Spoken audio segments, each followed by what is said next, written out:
ఈ పాపం నీదే కదా. 10 ఏళ్ళు వచ్చిన తెలంగాణ రాష్ట్రంలో 2 లక్షల కోట్ల రూపాయలు సాగునీటి ప్రాజెక్టుల కోసం ఖర్చు పెట్టినావు కదా. 1,00,000 కోట్లు కాళేశ్వరం కట్టినావు. 1,00,000 కోట్లల్లా 1,000 కోట్లు మింగినావు. కట్టిన కాళేశ్వరం కుప్పగూలిపోయింది. ఇంతకంటే దిక్కుమాలిన ప్రాజెక్ట్ ఇంకెక్కడైనా ఉంటుందా అని చంద్రశేఖరరావుని అడుగుతున్నా. ఇవాళ మా ప్రాజెక్టులు పడావు పెట్టి మా నిధులు నీళ్ళేమో రాయలసీమ తరలించకపోయింది, నిధులేమో నువ్వు తరలించకపోయినావు. పదవులేమో నీ ఇంట్లోకి వచ్చినాయి, పాపాలేమో మాకు వచ్చినాయి. ఇవాళ ఈ పాపాలు ఈ కష్టాలు ఎంతకాలం మేము ఎదుర్కోవాలని నేను అడుగుతున్నా. అందుకే మిత్రులారా, ఇవాళ మన మీద పగబట్టిండు. 10 ఏళ్ళు ముఖ్యమంత్రి ఉన్నాయన, మన పరిపాలన బాగలేదంటుండు. నేను అడుగుతున్న ఇక్కడికి వచ్చిన సోదరుని, తెలంగాణ ప్రజల్ని, 10 ఏళ్ళు కేసీఆర్ ముఖ్యమంత్రి ఉన్నాడు, 12 ఏళ్ళు నరేంద్ర మోడీ ప్రధానమంత్రి ఉన్నాడు. ఇవాళ చర్చకు సిద్ధమా? కిషన్ రెడ్డి గారు మీ పార్టీ ప్రెసిడెంట్గా నువ్వురా, కేంద్ర మంత్రిగా నువ్వురా, చంద్రశేఖరరావు గారు ప్రతిపక్ష నాయకుడిగా నీ పార్టీ ప్రెసిడెంట్గా నువ్వురా, కాంగ్రెస్ పార్టీ నుంచి ముఖ్యమంత్రిగా నేను వస్తా. 12 ఏళ్ళు మోడీ పరిపాలన మీద, 10 ఏళ్ళు చంద్రశేఖరరావు పరిపాలన మీద, 12 నెలల మా పరిపాలన మీద, ప్రజా పరిపాలన మీద చర్చ చేయడానికి నేను సిద్ధంగా ఉన్నా. చర్చలో ఓడితే ముక్కు నేలకు రాస్తా అని చెప్పి నేను ఈ సందర్భంగా సవాలు విసురుతున్నా. ఇవాళ నేను అడుగుతున్నా, మాకు అవకాశం వచ్చింది, మా జిల్లాకు అవకాశం వచ్చింది.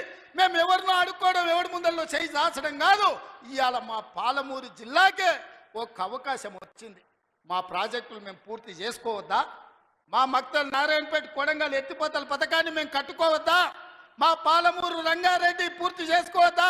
మా కల్వకుర్తి పూర్తి చేసుకోవద్దా? మా బీబా పూర్తి చేసుకోవద్దా? మా నెట్టంపాడు పూర్తి చేసుకోవద్దా? మా కోల్సాగర్ పూర్తి చేసుకోవద్దా? మా జూరాల పూర్తి చేసుకోవద్దా? మా తుమ్మిళ్ళ ప్రాజెక్టు పూర్తి చేసుకోవద్దా? మా ప్రాంతం అభివృద్ధి చెందొద్దా అని చంద్రశేఖరరావుని అడుగుతున్నా. ఏది తీసినా ఏది పెట్టినా వద్దు అనే తప్ప నీ నోటి నుంచి ఒక్క మాట అయినా మంచి మాట వచ్చిందా అని నేను అడుగుతున్నా.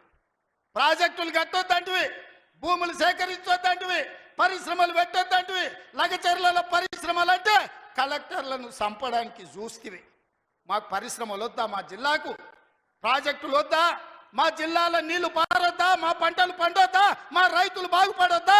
మేము మంచి బట్టలు కట్టుకోవద్దా? మేము బుక్కెడు బువ్వ తినొద్దా? మేము సమాజంలో గౌరవంగా బతకొద్దా? చంద్రశేఖరరావు, నువ్వు సమాధానం చెప్పని నేను వేదిక మీద నుంచి అడుగుతున్నా.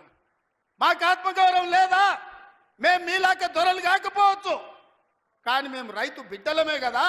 మేము గౌరవంగా బతకాలని కోరుకోవడం తప్ప, మా ఆడబిడ్డలు వాళ్ళ పిల్లల్ని చదివించుకోవాలనుకోవడం ఏమన్నా నేరమా? ఎందుకు అడ్డుకుంటున్నారు నువ్వు, నీ కొడుకు, నీ అల్లుడు అని నేను అడుగుతున్నా. 12 నెలలు కానీ ప్రభుత్వం అప్పుడే దిగిపోవాలంటున్నాడు. 10 ఏళ్ళలో నువ్వు చెయ్యని పనులు మేము చేసినాం కదా. ఏం బాగలేదు పాలన. ఆయన కొడితే గట్టి కొడతాడంట.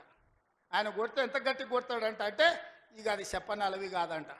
నేను అడగదలుచుకున్న మా సోదరు, అయ్యా ఆయన గట్టి కొట్టడానికి ఫుల్లా ఆఫా? ఏంది గట్టి కొట్టడానికి? ఏం కొడతాడు ఆయన? కొడితే గిడితే ఓ ఫుల్లు ఓ ఆఫ్ గట్టి కొట్టగలడు. అంత మించి గట్టి కొట్టేది ఏందుంది?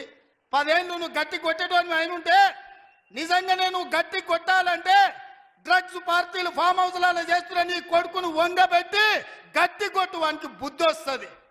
ఢిల్లీలో లిక్కర్ దందాలు చేసి తెలంగాణ గౌరవాన్ని తీసిన నీ బిడ్డను దవడ మీద అంగబెట్టి గట్టి కొట్టు. తెలంగాణ పరువు తీసినందుకు గట్టి కొడితే వస్తుంది. కాళేశ్వరం పేరు మీద 1,00,000 కోట్లు మింగిన నీ అల్లుని దవడ మీద అంగబెట్టి కొట్టు గట్టిగా. అప్పుడు వానికి బుద్ధి వస్తుంది, సిగ్గు వస్తుంది. తెలంగాణను ముంచినందుకు గట్టి కొట్టేది ఉంటే నీ ఇంట్లో కొట్టు, వాళ్ళని దారిలో పెట్టు. కాంగ్రెస్ను గట్టి కొడతా అంటే మా కాంగ్రెస్ పార్టీ కార్యకర్తలు ఊరుకుంటారా? రా, ఎంత గట్టి కొడతావో చూద్దాం.